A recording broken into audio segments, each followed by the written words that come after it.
We always hear about AI being the most promising technology that everyone is using on a daily basis and things like that. But in practice, when we get into the bits and bytes, it seems like most of it is based on, very manual, very labor-intensive processes. Welcome to 20-Minute Leaders. Just sit back, relax, and learn from the leaders of today. It's a journey. Each one is different, unique, inspiring. Let's get started. This episode is powered by J Ventures, a community-driven VC fund in Silicon Valley in partnership with Leumi, sponsored by Homeward Ventures, Hippo Insurance, Upwest Labs, Synergy Global, Hillel at Stanford, Leap, Birthright Excel, Serona Partners, and in media partnership with C-Tech. Welcome to 20-Minute Leaders. I am so excited for this episode. With me is Ofir Chakon, the CEO and co-founder of Datagen. Ofir is an entrepreneur with over a decade of software experience combined with computer vision and deep algorithmic research. He received his B.Sc and M.Sc in engineering with honors from the Technion under the Brakim Elite program with a research focus on robotic simulations and dynamic systems. Ofir is the CEO and co-founder of Datagen, the leading synthetic data company which creates the next generation for data and computer vision AI. Ofir Chakon, welcome to 20-Minute Leaders. I've been waiting so long to talk to you about Datagen and about synthetic data and the world of artificial intelligence, which I love so very much because of the infinite possibilities it brings. Thank you for being here with me. Thank you. Thank you very much, Michael. It's a pleasure to be here. And definitely, I was waiting for this call for quite some time. So it's a pleasure to be here. Amazing. I have the very unique privilege of being a very small part of the journey of Datagen. So thank you for the opportunity for that. But beyond that, the real opportunity that I'm getting is getting exposed to some of the amazing work that you're doing, and really an enablement for organizations that are doing deep AI to create better models and better algorithms that at the end serve humanity and push our world to new measures. So Ofir, were you always so passionate about AI specifically? You've done a lot of things with AI before, but you were an engineer in profession. How did you get into this specific field? Right. So it's quite an interesting story. I started my journey at the age of, I think, 6 or 7, while my mother bought me the first HTML book. And, it always... Oh, my God. She used to say that it's basically the first investment she made at me since, she was super young. Did she also make you sign a contract for some equity in a safe? Exactly. This is where she bought the equity and, in me pretty much. And... since then, I pretty fast found myself on the intersection between tech and entrepreneurship. So, started building all these small businesses while I was young, including, building some websites, hosting some websites and things like that. Obviously, I did so many mistakes back then, but it was an amazing university for me. And then, later on, I went to the Technion to basically graduate with both bachelor's and master's in engineering. And I think that somewhere around my master's degree, this is where I really dove into AI and computer vision, while it was really the beginning of this entire field, specifically in the context of robotics, dynamics, and things like that. So it was super fascinating to really see and learn what AI is really capable of doing back then. And was it trivial for you that you're going to be diving into this world, not just as a data scientist yourself, but as a company builder? Because at this point, where the place where Datagen is today, and soon, I'd love for you to share a little bit about the traction that you have and where you're headed. You're no longer just a data scientist. You're now a CEO. You're an entrepreneur. You're a leader by profession. Was that a trivial thing for you? Yeah, so I think that, I kind of found myself trying to, thinking about a lot of ideas and trying to implement them. And basically, I think was driven really by trying to find, someone that will benefit from what I'm building from a very young age. And I think that this is I always wanted to find an interesting combination between building things, but being able to also deliver them, and deliver value with them. And I think that once I went into AI, when it was super, preliminary back then, I found that there are so many different opportunities in this field, and it was very, very premature back then. So I started, working in the industry, making sure that I grasp more and more of the different moving parts. And then when the time really came, I decided to really build something that will be more substantial in the future. And this is where I co-founded the company with my partner Gil, who is one of the smartest guys I know, is coming from also a very deep technical background from the Technion. And he also brings very interesting experience in 3D computer vision and computer graphics. And this is where we decided to really focus ourselves. We knew that this is where, both of us have the most kind of like knowledge and understanding. Mm-hmm. And pretty much where we started. If we get to the really the entry point of Datagen, it was kind of a funny story. We were sitting in this cafe in Tel Aviv and browsing some YouTube videos, and suddenly this video by Zuckerberg bumps up. Quite a crazy video when he presents the Oculus device for the first time on stage. So I don't know if you know this video. It's quite a popular one. He stands on stage where he has an audience of thousands of people look like zombies with the headset on their face. And when he starts the keynote and he puts the Oculus on his face, and then he gets into a crazy whole new virtual world, which was a super innovative and a game changer technology back then. But on the other hand, something was quite weird for us in this presentation. And what was weird for us is that he basically needed to hold remote controllers in his hands in order to kind of like interact with the virtual world. And we come from the computer vision space, and we understand that this device has cameras on the external side that looking outwards, and basically they are expected to understand the world around the device and specifically the hands, and be able to integrate them into the virtual space in a simple way. But it wasn't the case, and he really needed to hold these remote controllers in order to get this interaction to work. So at this point, we understood that, okay, there is a gap here that Facebook suffers from, and given that Facebook is one of the, let's say, more mature groups in computer vision in the world, both back then and obviously now, we made an assumption that probably this gap is basically shared amongst a lot of customers. And this is where we really, kicked off the journey.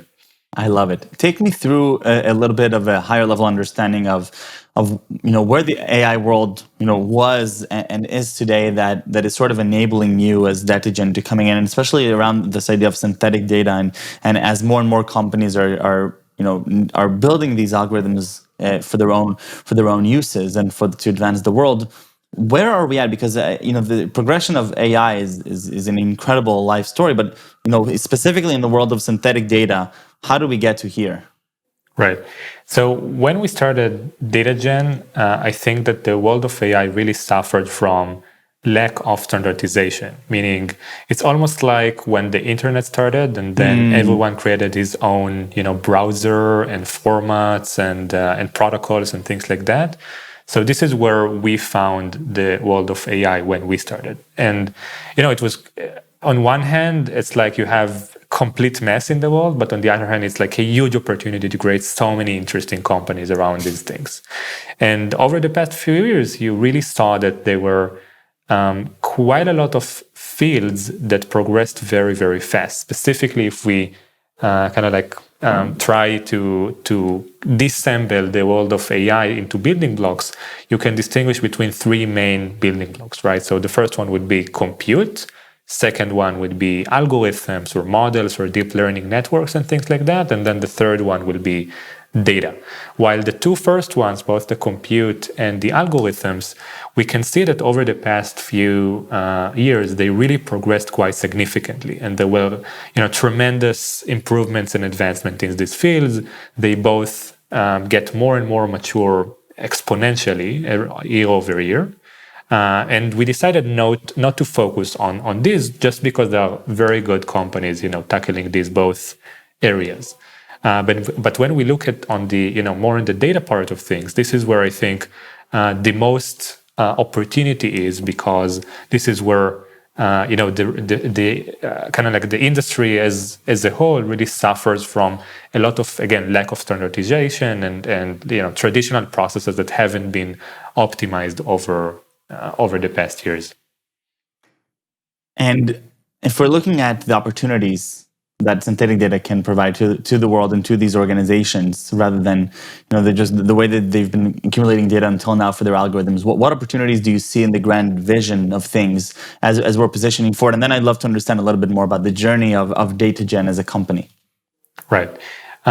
So when we look at how how teams are now acquiring data in order to train and test their AI algorithms, it's, I have to say, quite a ridiculous process. Meaning, they are, let's say, a team in, for example, a company like Walmart, right? They want basically to track the activity of shoppers walking around the store, grabbing some things off of shelves, maybe for like self-checkout purposes and things like that.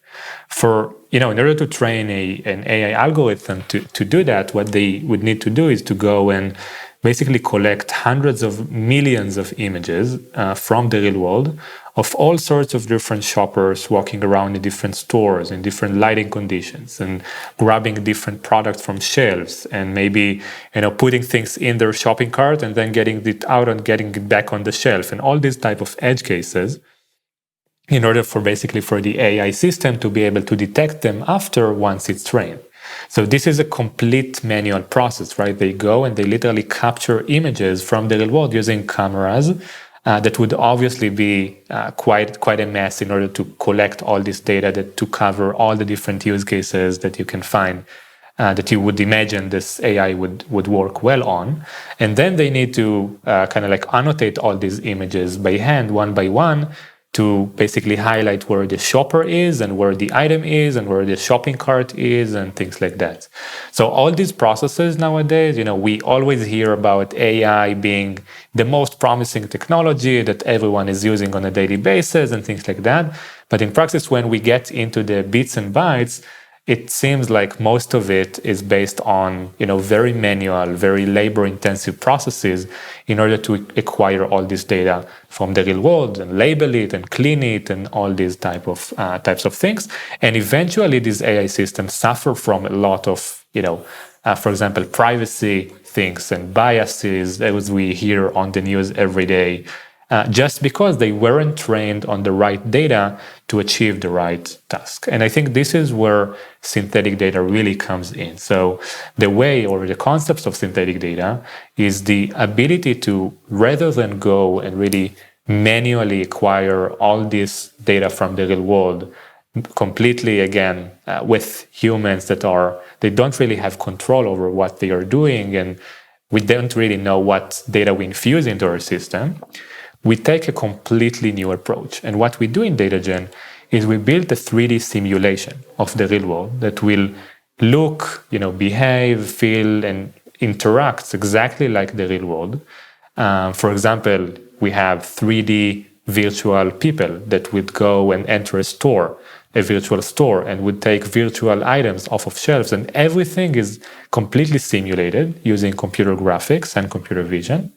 But we don't just create, one shopper in one store, right? Because we have full control over this simulation software, we're able to go and basically have hundreds of thousands of shoppers in millions of stores that are interacting with the stores in, hundreds of millions of different ways. And with all this control and with all this variance, we're actually able then to capture virtually all these images from the simulation software like they were taken from the real world. And in this way, we pretty much give the engineering teams of the future to go and have all the control they need on their data. So from a place where, let's say, they acquired their data and it took them 6 months to collect one data set, they turn into something that would basically be a few hours to generate one data set. They can train their model, see how it performs, and then generate the next data at the same day. And this new paradigm, this new this shift in mindset would really make them get to market and get their AI systems to perform better in production way, way, way faster. So we're talking, about scale of data, about the diversification of data sets, about the timeliness of getting the data. And in general, these things are translated to massive amounts of both money for the organizations, both in terms of the time of the engineers and the operational side, and time to market that they might be losing, but also just the you're cutting short a huge chunk of the process of what is going to be, a cornerstone of their business at the end. This is where businesses are headed. And this also treats it sounds like another element that we've been hearing a lot about in the last few years, which is about the biases that data sets have and your ability to own the biases that you're putting into your data sets. And obviously here, this is, and it sounds inherently that a product like Datagen allows you to monitor that much more closely. And if you do realize you might have a bias because of the way you configured the data you want, you're able to adjust that because you're able to create new synthetic data, right? Yes, I think one of the interesting trends that we see, in the entire, let's say, industry in general, is that engineers really have a lot of power in today's world, right? And they are turning to be the main buyers and users of all the different, software products that we see out there. And a lot of startups are turning to basically be, developer first tools.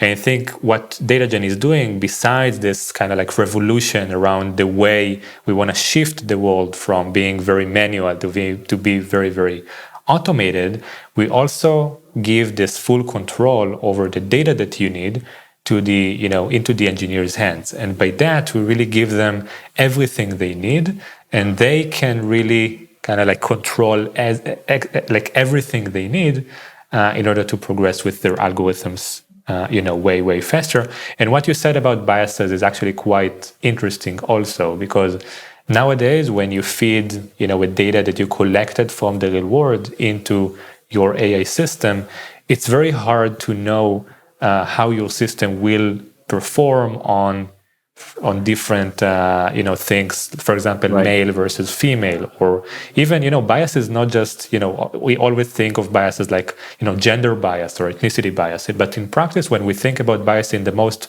broader sense, bias is basically every ratio between two parameters in your system. For example, how your system performs on dark scenes versus light scenes, on red tables versus blue tables. All these type of things can be, your network can be biased towards, tables that are white instead of brown and things like that. So the idea with synthetic data, which is quite interesting, is that because you know exactly what you generate from your simulation software, you can basically unbias your network if you found any failures or edge cases that your network is not performing well on.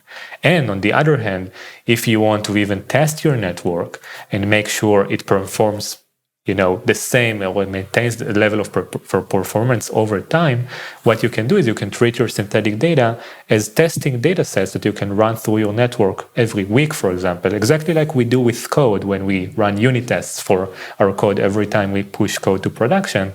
And then we can make sure that the system performs very well on previously trained, data sets and things like that, and that we maintain the same level of performance over time.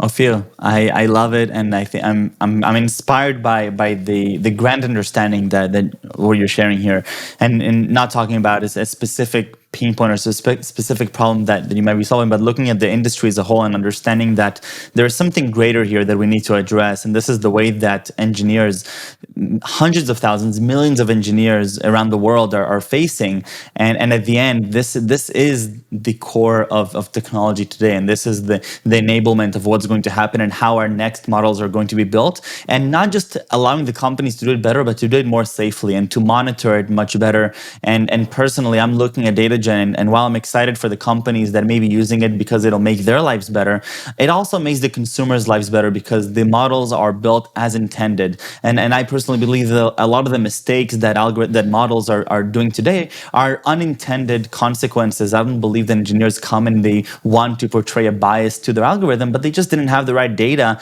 or maybe they cut corners because it took them 6 months to accumulate it. And so I think what you're doing here is much bigger than just giving them a much better way to acquire the data.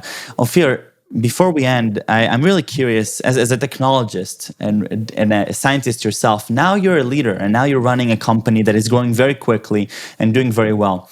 What have you discovered about this art of running a company that maybe you didn't know before you started, or that wasn't very trivial to you as a young entrepreneur before?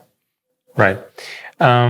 So I think that in practice, one of the most interesting things that I learned along the way is that people is everything, right? Like when you run a company, you really need to invest your resources in the right place.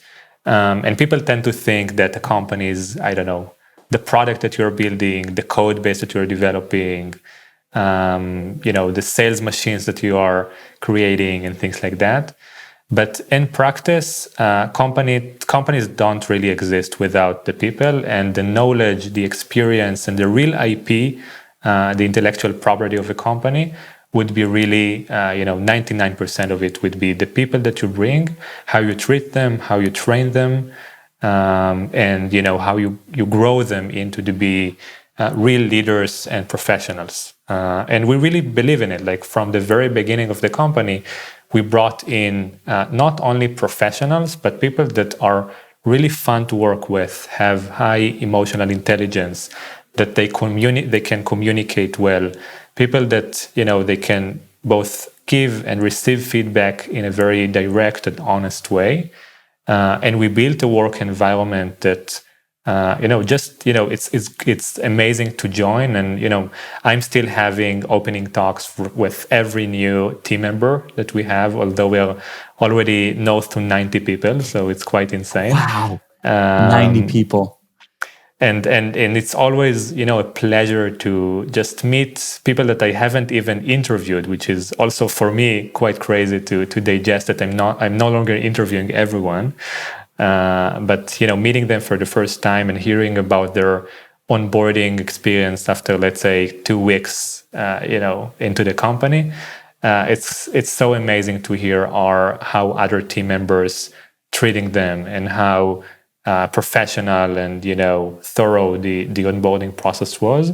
Not on the professional side, again, mostly on really the personal side. People are really trying to help them and support them and really want them to succeed. And I think that for me, that would be a real success. Being able to hear from the 90th employee that they feel exactly the same like the 5th employee, that would be for me, a big success, because it means that we really were able to take the DNA of both my co-founder Gil and I, and implant it so deep in the culture of the company, and make sure that other people, they pretty much live and breathe the values that we started with 3 years ago.